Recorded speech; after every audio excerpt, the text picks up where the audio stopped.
নমস্কাৰ ছাত্ৰ ছাত্ৰীসকল মই তপন আৰু তোমালোকক স্বাগতম জনাইছো আমাৰ ইউটিউব চেনেলৰ আজিৰ ভিডিঅ'টোলৈ ছাত্ৰ ছাত্ৰীসকল আজিৰ ভিডিঅ'টোত মই তোমালোকৰ লগত আলোচনা কৰিম অনুশীলনী 1.6 ৰ যি ইম্পৰ্টেন্ট প্ৰশ্ন আছে তাৰ উত্তৰৰ সমাধানৰ সম্পৰ্কে তো ছাত্ৰ ছাত্ৰীসকল যদি তোমালোকে এই চেনেলটো প্ৰথমবাৰৰ বাবে ভিজিট কৰিছা তেন্তে চেনেলটো সাবস্ক্ৰাইব কৰিবলৈ নেপাহৰিবা আৰু ছাত্ৰ ছাত্ৰীসকল আমাৰ চেনেলত আগতেও ইয়াৰ আগৰ অনুশীলনী কিটা ভিডিও আপলোড কৰা হৈ গৈছে তো তোমালোকে সেই ভিডিও কিটা চাব পাৰিবা যদি তোমালোকৰ তাত কিবা ডাউট আছে তো ছাত্ৰ ছাত্ৰীসকল আহা দেৰি নকৰি আমাৰ আজিৰ এই ভিডিওটো আৰম্ভ কৰো আৰু তোমালোকে ভিডিওটো শেষলৈকে চাই থাকিবলৈ নেপাহৰিবা তো চাবা এটো আমি চেপ্টাৰটো পঢ়ি আছিলো বাস্তৱ সংখ্যাৰ ওপৰত তো আমাৰ অনুশীলনী বিলাকো বাস্তৱ সংখ্যাৰ ওপৰত ভিত্তি কৰি আছে তো আমাৰ অনুশীলনী 1.6 টো আছে বাস্তৱ সংখ্যাৰ ক্ষেত্ৰত সূচকৰ বিধি সূচক বিলাকটো তোমালোকে পাইছিলা অষ্টম শ্ৰেণীত পাইছিলা সূচকৰ নিয়ম সিয়ম এইবিলাক এটো আউৰাই দিয়া হৈছে কেৱল the loss of exponents for real number তাৰপিছত ইয়াত এইগিটা পাইছে এইগিটা চাবা যে ধৰা হল a to a greater than 0 এটা বাস্তৱ সংখ্যা আৰু p আৰু q পৰিমেয় সংখ্যা তেন্তে আমি কি পাব পাৰো 1 ত পাব পাৰো a to the power p আৰু a to the power q is equal to a p plus q অৰ্থাৎ কোনো দুটা সংখ্যা যদি এনেদৰে থাকে পৰস্পৰ পূৰণ হয় তাহাঁতৰ যদি ঘাত দুটা যদি বেলেগ হয় কিন্তু সংখ্যা দুটা একে তেতিয়া হলে এটো মানে এনেকৈ ঘাত দুটা মানে যোগ হৈ যায় তো তাৰ পিছত যদি আকৌ বলে a to the power p whole bracket q এনেকে যদি দুটা থাকে তেতিয়ালে কি হয় ঘাত দুটা পূৰণ হৈ যায় এটো হৈ যায় a to the power p into q তো এইবিলাক তোমালোকে পাইছে আগতে অষ্টম শ্ৰেণীত তো ইয়াত কেৱল আউৰাই দিয়াহে হৈছে তাৰপিছত a টো আছে a to the power p divided by a to the power q যদি এনেকে হৰণ হৈ থাকে তেতিয়ালে কি হৈ যায় a to the power p minus q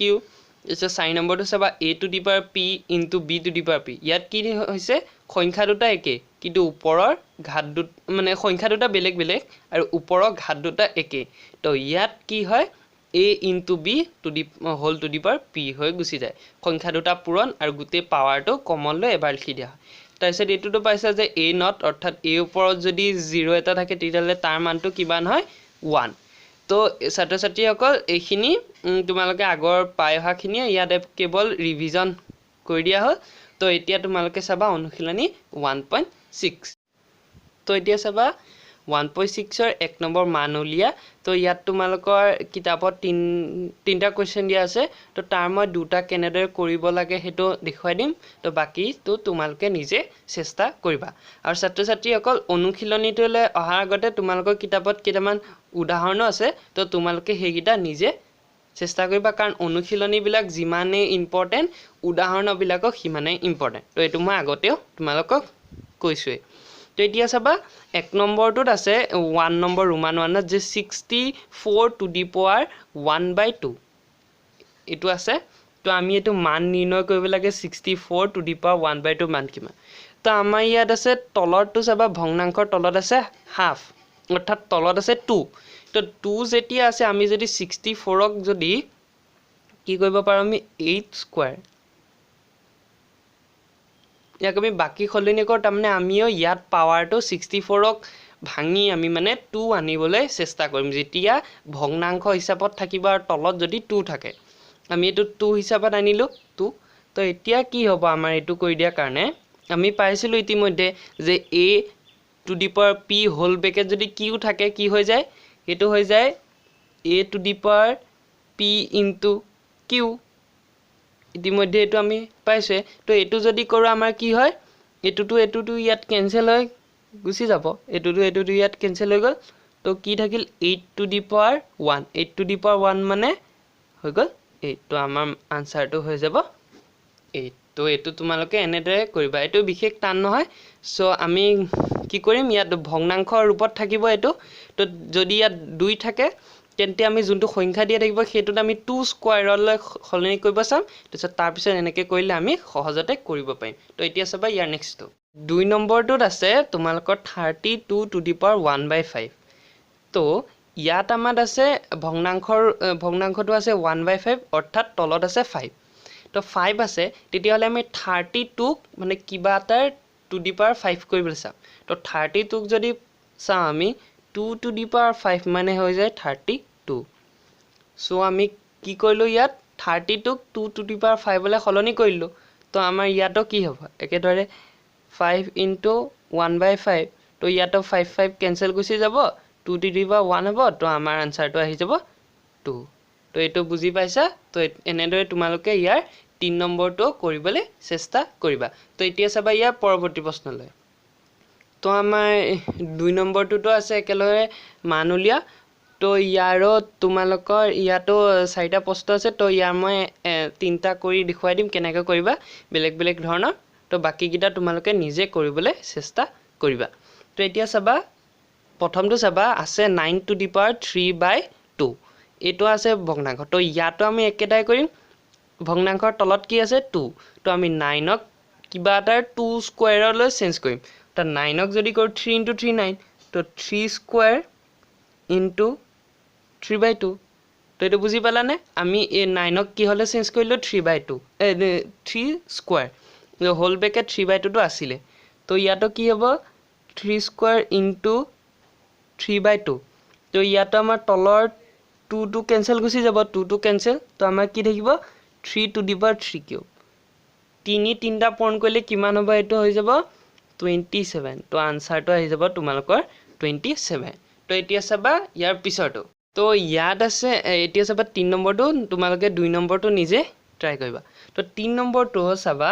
ইয়াত আছে 16 টু দি পাৱাৰ 3/4 তো ইয়াত আমাৰ ভগ্নাংশৰ তলত কি আছে 4 তো আমি 16ক কিহৰ সলনি কৰিম 2 to the power 4 whole bracket 3/4 তা 2 টু দি পাৱাৰ 4 is 16 ইয়াক আমি পাৱাৰটো ইয়াত 4 কৰি ললো তো আমি নেক্সট স্টেপত কি কৰিম একেদৰে 2 to the power 4 into 3 two the power 3/4 তো ইয়াত আমাৰ 4 4 কেনসেল গুচি যাব তো হৈ যাব 2 টু দি পাৱাৰ কিউব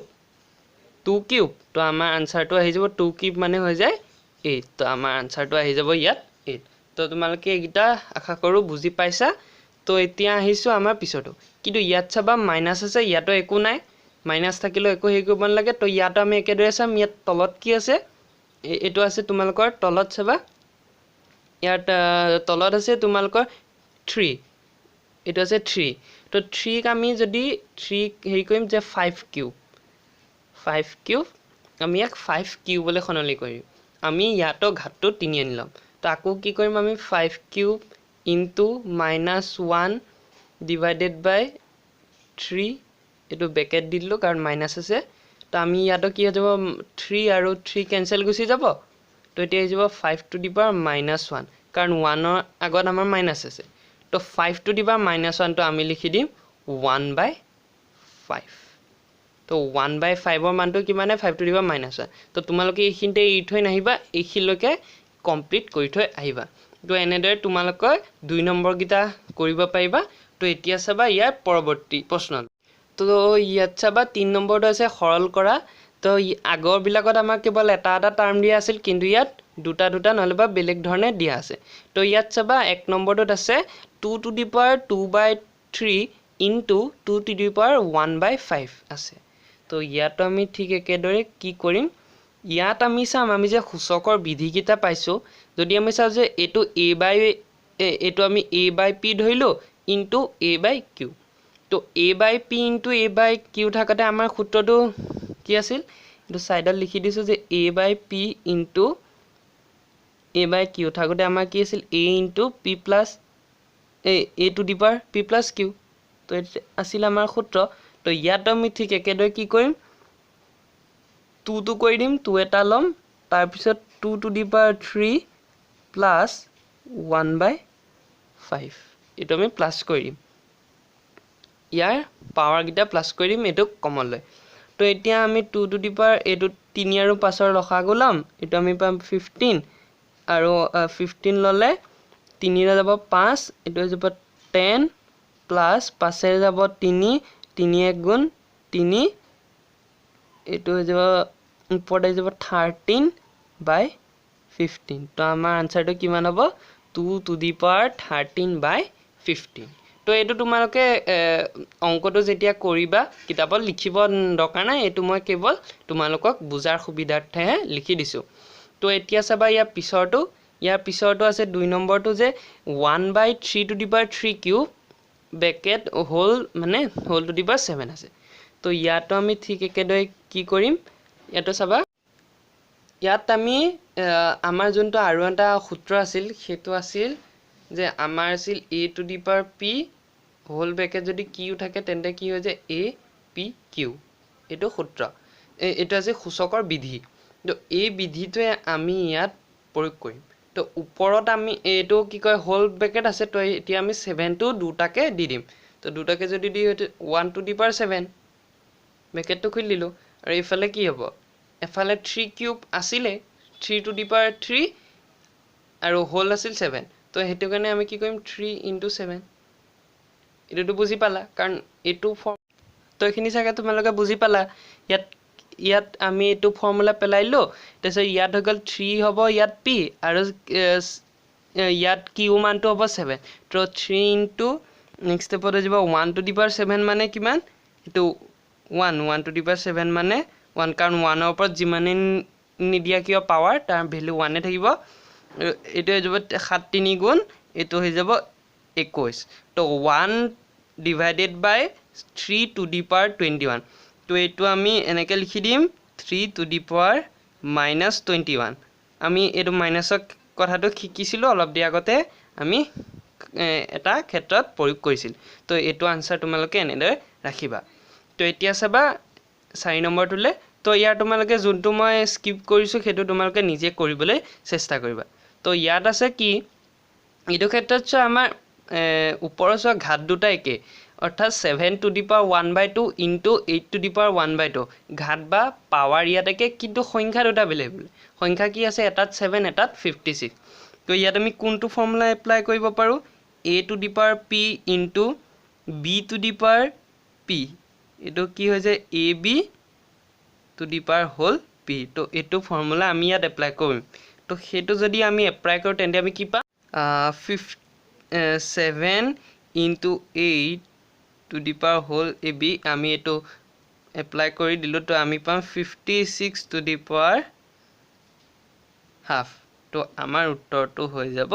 এটো তো একদা বেছি টান নহয় যে তোমালোকে এনেদৰে জুলকিৰে স্কিপ কৰিলো নিজে কৰিবা আৰু উদাহৰণখিনিও নিজে কৰিবলৈ চেষ্টা কৰিবা তো ছাত্ৰ ছাত্ৰী সকল আজিলৈ ইমানতে সামৰ ধন্যবাদ আৰু যদি ভিডিওটো ভাল পালা লাইক শেয়াৰ কমেন্ট কৰিবলৈ নেপাহৰিবা তো লগ পাম তোমালোকৰ লগত ইয়াৰ নেক্সট চেপ্টাৰ অনুশীলনী 2.1 আৰু চেপ্টাৰ 2 লৈ আমাৰ পৰৱৰ্তী ভিডিও তো আজিলৈ ইমানতে সামৰিলো ধন্যবাদ